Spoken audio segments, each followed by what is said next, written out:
Hey guys, welcome back to the channel where this time we're going to be doing a nice retrospective on Star Wars The Clone Wars, the 2008 animated series.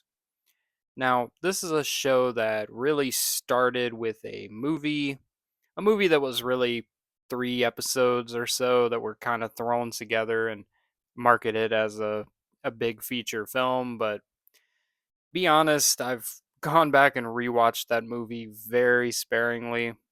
It's not one of my favorite pieces of Star Wars media, but the show that spawned from that movie, however, had a lot of good moments. Some bad, but for the most part, it really added a lot to the Star Wars universe.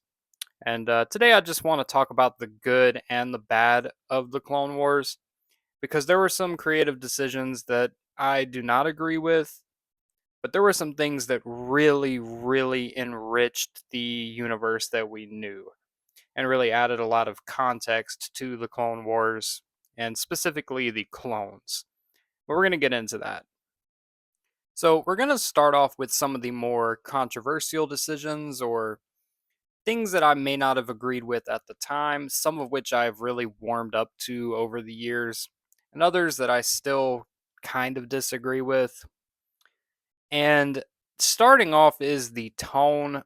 The Clone Wars, especially the first couple of seasons, is really aimed at a younger audience, which isn't a bad thing, but based on the previous knowledge we've had of the Clone Wars with the expanded universe, the Dark Horse comics, and other materials, this is a very dark, grim, gritty time. You really picture like a very hardcore wartime type of stories. And the Clone Wars really isn't that. You have Ahsoka, obviously, who's a younger character, even though we do watch her mature and age over time. But a lot of the jokes, a lot of the humor, and a few entire episodes, kind of like with the Jar Jar appearances, definitely feels aimed at a younger audience. But it's a show that matured over time, which you kind of have to appreciate because it kind of grows with its audience. And that's something that a lot of good shows manage to pull off in a way that doesn't feel forced or cheap. Another thing I have to point out that I didn't like about this show, and still don't to this day, is as I like to call it, the castration of General Grievous. Grievous, having been this fearsome, absolute unit that we got in the original Tarkovsky animated series, and a lot of the expanded universe material with the comics and such, they really made Grievous a total coward in this show. I mean, he doesn't really get a whole lot of really intense action sequences where he is just this brutal killing machine. He kind of just runs away all the time, which does kind of line up with the character we see in Revenge of the Sith. So I kind of understand that they wanted to lean into that, but Grievous was really done dirty in this show. I mean, this is probably the worst version of Grievous we've gotten. He was terribly underutilized, which is just an absolute shame. I think part of that too is the fact that they paved way for new villains and different characters to kind of fill that role, but honestly, disappointed in the way they handled Grievous. I know a lot of people were upset at the idea of Anakin having a Padawan, which I wasn't too crazy about. Many people didn't like Ahsoka when she first appeared. She has definitely grown and developed throughout the years to be a character that fans can appreciate, because we have seen her journey pretty much from beginning to where it is now in the current live action Mandoverse. So that's one I've changed my opinion on. The same with bringing Darth Maul back from the dead. At the time, it felt cheap and just kind of like a cash grab to get people to tune into the show, but I really like what they added to Maul's character, kind of getting him involved with the Mandalore plots and the criminal underworld was such a great development for his character.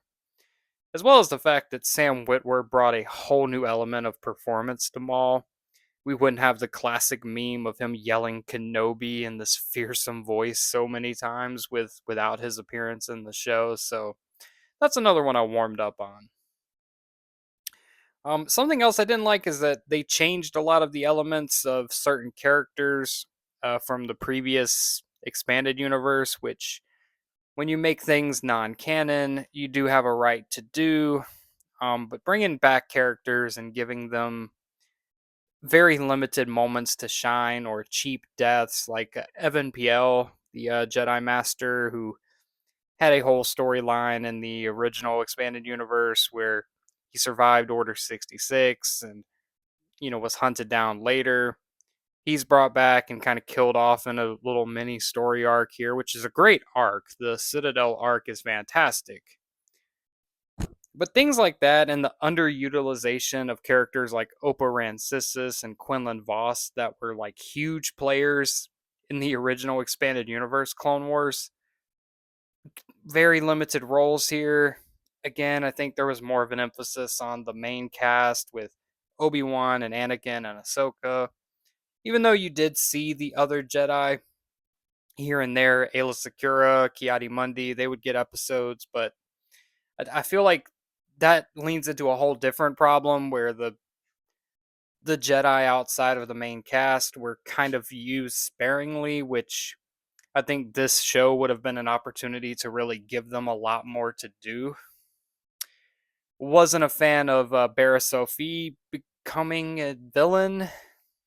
Really liked her character in the original expanded universe, but it is what it is. I mean, I guess I could see it and gives Ahsoka kind of a rival in the order, but just feels like that could have been a new character and you didn't have to change the course for an existing character to fit this mold of a story that you wanted to tell. That's something that tends to happen a lot in the Clone Wars that I kind of don't like. Is that certain characters or events are retconned or changed just to fit the narrative of that story they're telling. But all in all, that's just a few of the issues I have with it. Now I want to lean more into the positive side because there are some positives. A lot of positives. First thing I'm going to talk about is the new characters. The Clone Wars brought us some of the most incredible characters that we've gotten in Star Wars, in my opinion. And from an animated series to see them kind of jump into either other series or movies, TV shows, that's the sign of good characters that can withstand different mediums. You have these incredible characters like Pong Krell, Savage Opress, Cad Bane, all of which are introduced in this show and immediately make an impact with either multi episode story arcs or returning in later seasons, or like I said, returning in other media, which is impressive. And that's not even getting into the clones.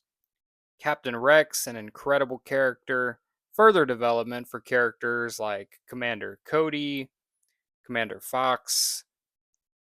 Just the clones were done so well in this show, and that cannot be overstated.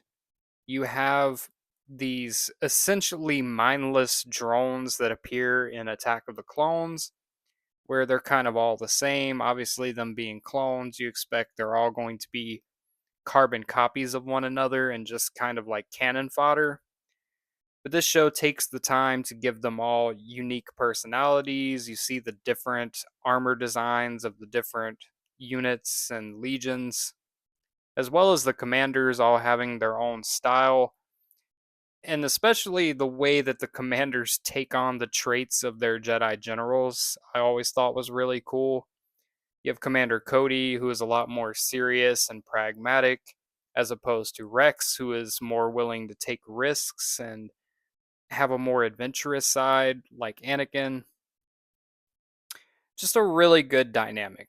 The show really put the clone in Clone Wars, so to speak, just by taking the time to develop these characters and actually making them have their own storylines. The Five's storyline, or really the whole storyline of Domino Squad, which spans multiple seasons and covers characters like Heavy, Echo, Fives.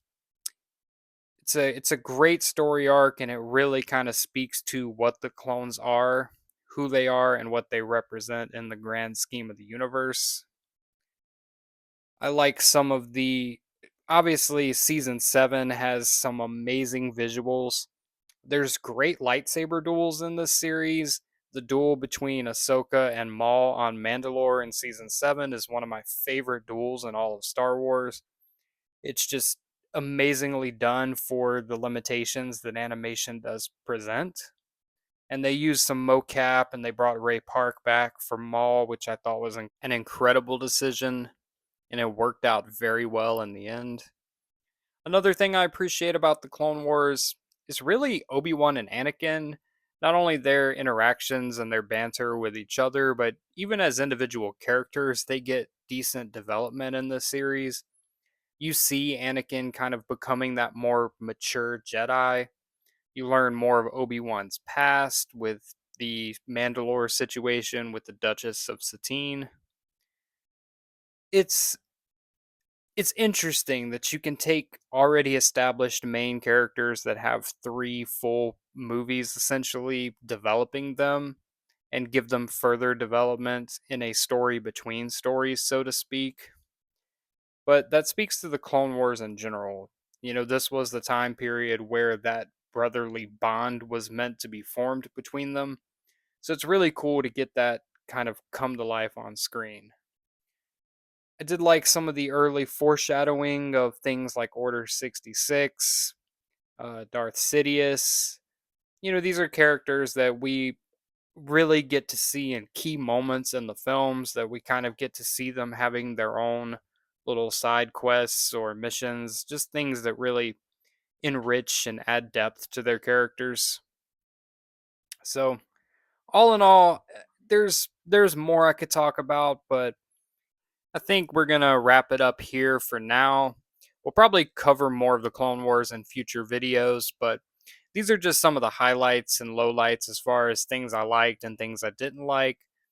It's a great series to watch if you haven't seen it. The first season, the first 2 seasons are going to be a little rough because, like I said, you have the more single episode, child friendly material. But once you get into season 3 and onward, you start getting these multi episode story arcs that absolutely slap. Definitely worth checking out.